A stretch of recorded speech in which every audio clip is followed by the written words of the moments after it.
सागर बूंद समाये में 5वें खंड के बोध वाक्यों में सत्य की बात चल रही है।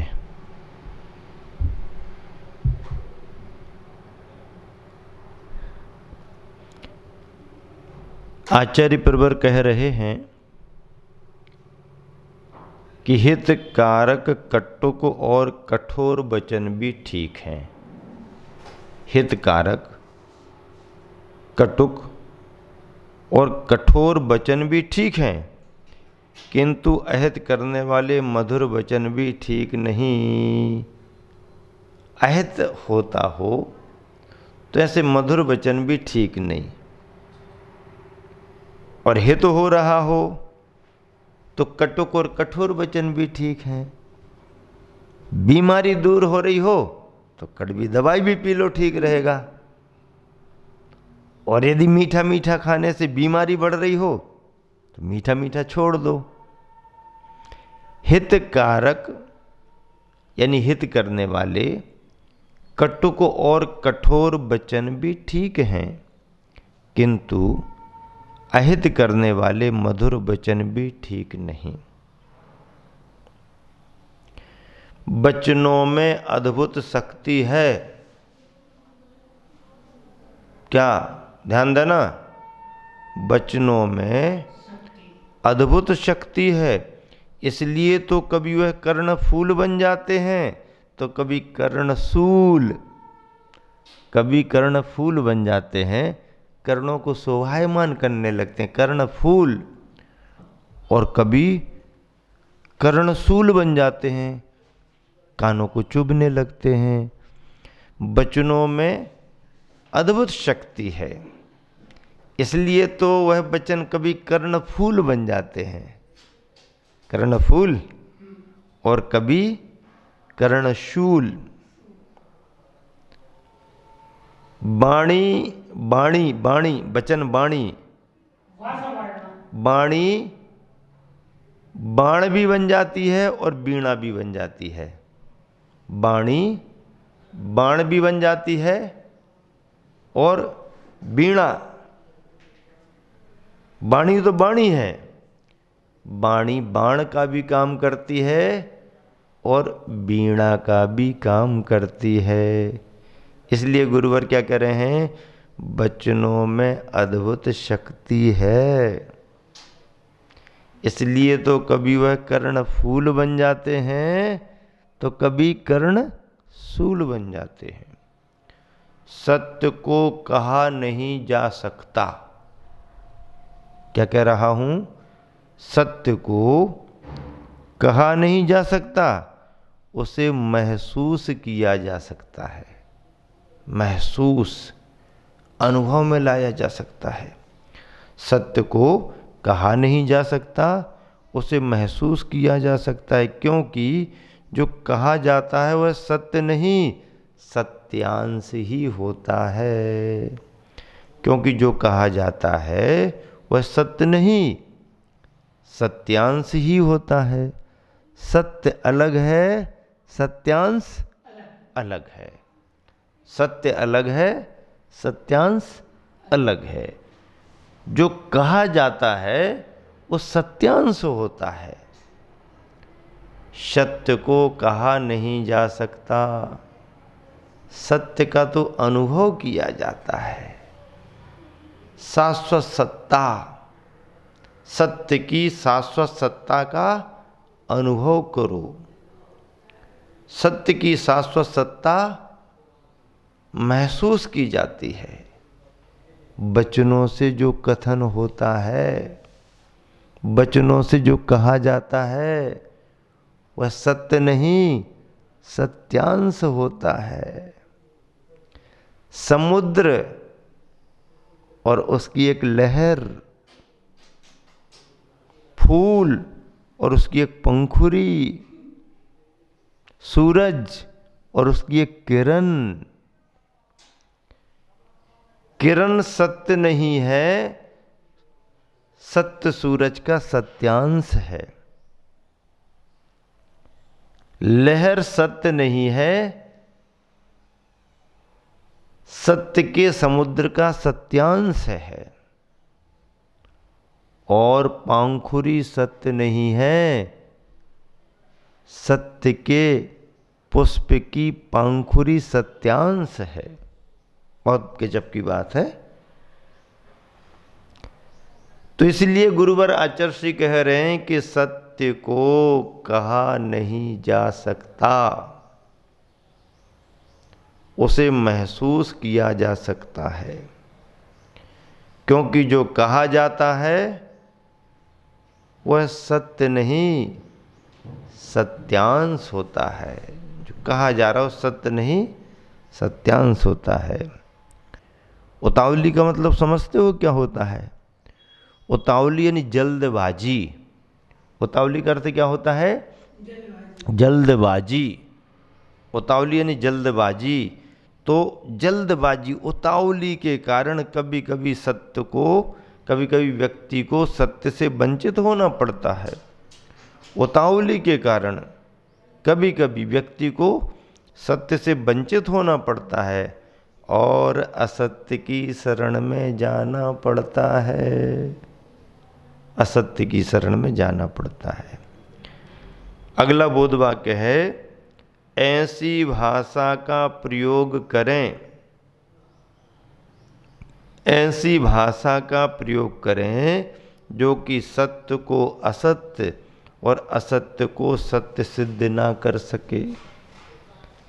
ऐसी भाषा का प्रयोग करें जो कि सत्य को असत्य और असत्य को सत्य सिद्ध ना कर सके। हाँ, असत्य को सत्य सिद्ध ना कर सके और सत्य को असत्य सिद्ध ना कर सके, ऐसी भाषा का प्रयोग करना चाहिए। अब देखो आगे सुनो। सत्य हमेशा एक होता है और असत्य अनंत। कितने? अनंत।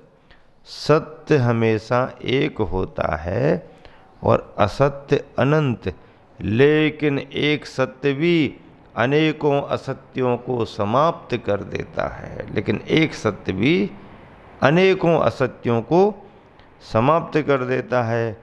जैसे एक चंद्रमा सघन अंधकार को समाप्त कर देता है।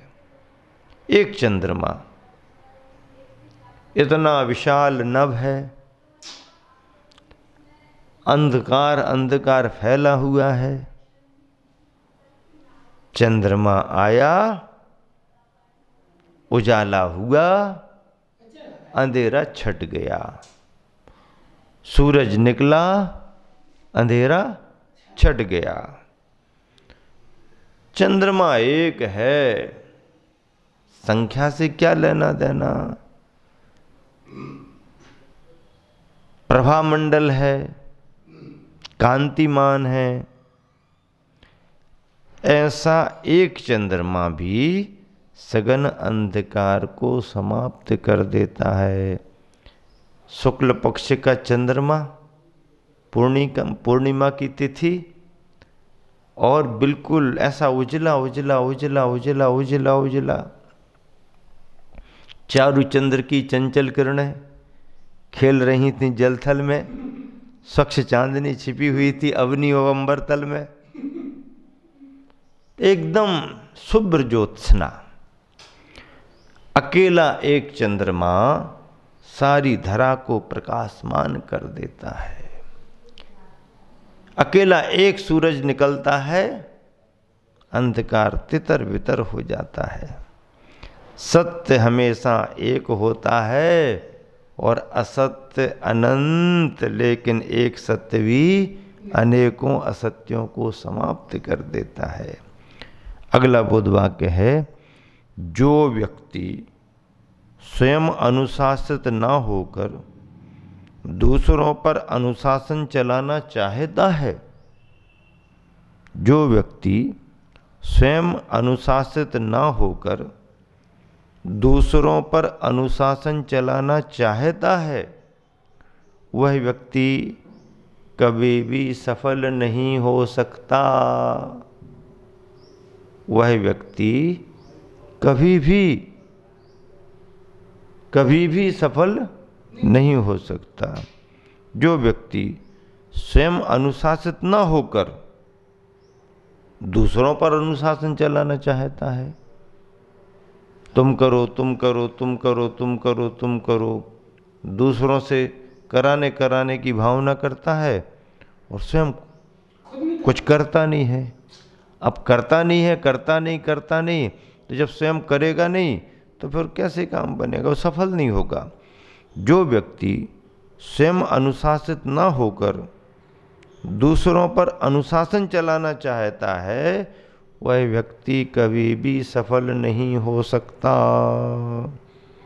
दोहा इस पृष्ठ पर आया हुआ है, दोहा गुरुवर का लिखा हुआ है। रग रग से करुणा झरे, दुखी जनों को देख। रग रग से करुणा झरे, दुखी जनों को देख। विश्व सौख्य में अनुभवूं विश्व सौख्य में अनुभवूं, स्वार्थ सिद्धि की रेख। स्वार्थ सिद्धि की रेख है विश्व सौख्य में अनुभवूं। रग रग से करुणा झरे, रग रग से करुणा झरे, दुखी जनों को देख। दुखियों को देख करके रग रग से करुणा झरनी चाहिए। करुणा का भाव, करुणा का शब्द अपने आप में कारुणिक है। रग रग से करुणा झरे, दुखी जनों को देख। विश्व सौख्य में अनुभवूं, स्वार्थ सिद्धि की रेख। अगला बोध वाक्य है, अनुशासन के लिए अन्य किसी की आवश्यकता नहीं है। क्या कहा? अनुशासन के लिए अन्य किसी की आवश्यकता नहीं है। आवश्यकता है एकमात्र अपनी कसायों पर कुठाराघात करने की। अपनी कसायों पर कुठाराघात करने की। आत्मानुशासन के लिए अन्य किसी की आवश्यकता नहीं। आत्मानुशासन, अपने आप पर नियंत्रण, हाँ, डिसिप्लिन, सेल्फ, अपना नियंत्रण होना, इसके लिए अन्य किसी की आवश्यकता नहीं। तुम सीधे बैठ जाओ, तुम खड़े हो जाओ, तुम ऐसा करो, तुम वैसा करो, ये कोई ना भी कहे तो भी व्यक्ति अपने समय से अपना काम करता है, टाइम टू टाइम काम करता है, समयबद्धता से काम करता है। डीपीआर का फार्मूला सुना आपने? डीपीआर, हाँ। अब देखो, डी का अर्थ क्या? डिसिप्लिन। हाँ, बिल्कुल बढ़िया। आ गए, स्वयं अपनी जगह बना ली, स्वयं अपनी जगह पर बैठ गए, अपने साथ दूसरे के बैठने का भी ध्यान रखा, समय से बैठे, समय से उठ के चले गए, ना किसी को बाधा, ना किसी को व्यवधान, प्रयोजन अपना पूरा किया। अनुशासन। कचरा फेंकना नहीं, कचरा पड़ा हुआ है तो उठा करके अलग कर देना, मदद करना, चटाई नहीं बिछी चटाई बिछाना, स्वयं बैठना, दूसरे को भी बैठने की व्यवस्था देना, तो ये अनुशासन में आता है। आए, उजाला कर दिया, जाने लगे, उजाला बंद करके चले गए। गर्मी है, आपने पंखा चालू कर लिया, आपको हवा चाहिए है, उठ करके आप जाने लगे, पंखा बंद करके जाओ। नहीं, हमारा काम तो चालू करने का है, नहीं, गड़बड़ है, लापरवाह माने जाओगे तुम। डिसिप्लिन। डी का अर्थ क्या है? डिसिप्लिन। अच्छे से अनुशासित, मर्यादित रहो। मर्यादा कितने प्रकार की? कई प्रकार की। खान पान की मर्यादा, पहनने ओढ़ने की मर्यादा, बोलने बताने की मर्यादा, आने जाने की मर्यादा, हर चीज में, भाषा में मर्यादा, भावों में मर्यादा, उठने बैठने में मर्यादा, पहनने ओढ़ने में मर्यादा, मर्यादा, अनुशासन, डिसिप्लिन। D, P punctual. अनुशासन में रहने वाले कई बार पंक्चुअल नहीं हो पाते। आते तो बहुत अच्छे से हैं, बैठते भी अच्छे से हैं, लेकिन समय पर नहीं आते, कभी लेट कभी कुछ। तो डिसिप्लिन के साथ भी पंक्चुअल भी होना चाहिए, समय पर उपस्थित होना चाहिए। मंगलाचरण से जिनवानी स्तुति तक में उपस्थित होना चाहिए। जिनवानी स्तुति में आ गए हो गया काम नहीं, प्रारंभ से अंत तक पंक्चुअल, समय पर आए। और आर रेगुलर, रेगुलरिटी। हाँ, अनुशासित भी हैं, पंक्चुअल भी हैं, पर एक आध दिन ही काम करते हैं, रेगुलर नहीं हो पाते। जब कभी आ गए, जब कभी आएंगे अच्छा करके जाएंगे, लेकिन रोज रोज नहीं आ पाते हैं। रेगुलर भी होना। DPR, डिसिप्लिन, पंक्चुअल, रेगुलर, ये व्यवहारिक रत्नात्रय है। ये व्यवहारिक रत्नात्रय समाज शास्त्र है, समाज का रत्नात्रय है। मोक्ष मार्ग का रत्नात्रय तो सम्यक दर्शन, सम्यक ज्ञान, सम्यक चारित्र है, लेकिन समाज शास्त्र का रत्नात्रय डिसिप्लिन, पंक्चुअलिटी, रेगुलरिटी, बस DPR। अनुशासन के लिए अन्य किसी की आवश्यकता नहीं है, आवश्यकता है एकमात्र अपनी कसायों पर कुठाराघात करने की। अपनी कसायों पर कुठाराघात करने की, और कुछ नहीं। कसायों पर कुठाराघात, कुठार किसे कहते हैं? कुठार किसे कहते हैं? कुठार, आघात, कुठार का। कलिकाल कुठार लिए फिरता, तन नम्र है चोट झिली न झिली। कलिकाल कुठार लिए फिरता, तन नम्र है चोट झिली न झिली। भजले प्रभु नाम अरे रसना, फिर अंत समय में हिली न हिली। अंत समय में हिली न हिली। बहुत बढ़िया। इस तरीके से ये अनुशासन मर्यादा की बात है, और ऐसे अनुशासन को करने के लिए अन्य किसी की आवश्यकता नहीं, आवश्यकता एकमात्र अपनी कसायों पर कुठाराघात करने की। जिसने अपनी कसायों पर कुठाराघात किया, उसने अपने जीवन में आत्म अनुशासन को प्राप्त कर लिया। महावीर भगवान।